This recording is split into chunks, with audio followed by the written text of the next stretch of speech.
အလုံးမင်္ဂလာပါမစိုးရဲ့အချစ်ဆုံးမျိုးလေးမစိုးကလာမျှဝေချစ်တယ်ဘလို့မျှဝေချစ်တာအခုဓာတ်စိတ်ဈေးတွေတအားတက်တဲ့ကွယ်ဝယ်ရခက်တဲ့ကွယ်เนาะအဲ့ဆိုတော့ကုန်စည်နှုန်းတွေကဆဆ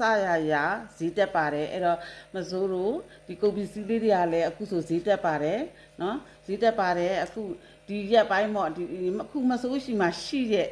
နော်မဆိုးရှိမှရှိရတဲ့အရောက်တော့ဒါကမဆိုးဝယ်ပြီးသားဈေးဟောင်းလေးနဲ့ဝယ်ထားလို့ပါနော်ဒီဈေးဟောင်းလေးကိုတော့မဆိုးကကုန်တဲ့ထိဈေးဟောင်းနဲ့ရောင်းပေးပါမယ်နော်အမှန်ဆိုတော့ဒီနေ့ကနေစပြီးတော့ဒီနေ့တစ်ရက်ကနေစပြီးအကုန်ဈေးတက်တာပေါ့နော်ဒါပေမဲ့မဆိုးကဈေးတက်နဲ့မရောင်းပေးပါဘူးဒါကြောင့်အခုဒီမဆိုးလက်ရှိဝယ်ထားတဲ့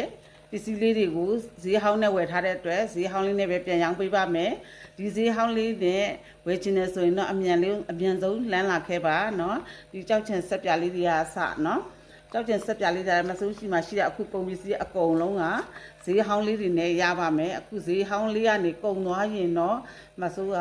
တက်ဈေးနဲ့ရောင်းမှာဖြစ်ပါတယ်เนาะဒါကြောင့်ဈေးဟောင်းလေးနဲ့ရချင်တယ်ဆိုရင်เนาะအမြန်သာလမ်းလာခဲ့ပါတော့เนาะအမြန်ဆုံးမှာထားလိုက်ပါတော့ရှင်ဈေးဟောင်းလေးနဲ့ဒီပစ္စည်းလေးတွေအဟောင်းကုန်သွားတယ်ဆိုလို့ချင်းเนาะအစ်စ်ကထက်ရောက်တဲ့ဟာ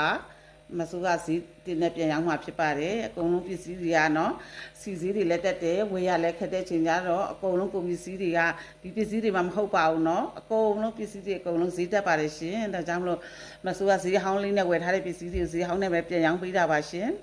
အတက်နဲ့မရောက်ပါဘူးရှင်ဒါဈေးဟောင်းလေးနဲ့เนาะရချင်တဲ့မိတ်ဆွေများเนาะအမြန်သာလမ်းလာခဲ့ပါတော့ရှင်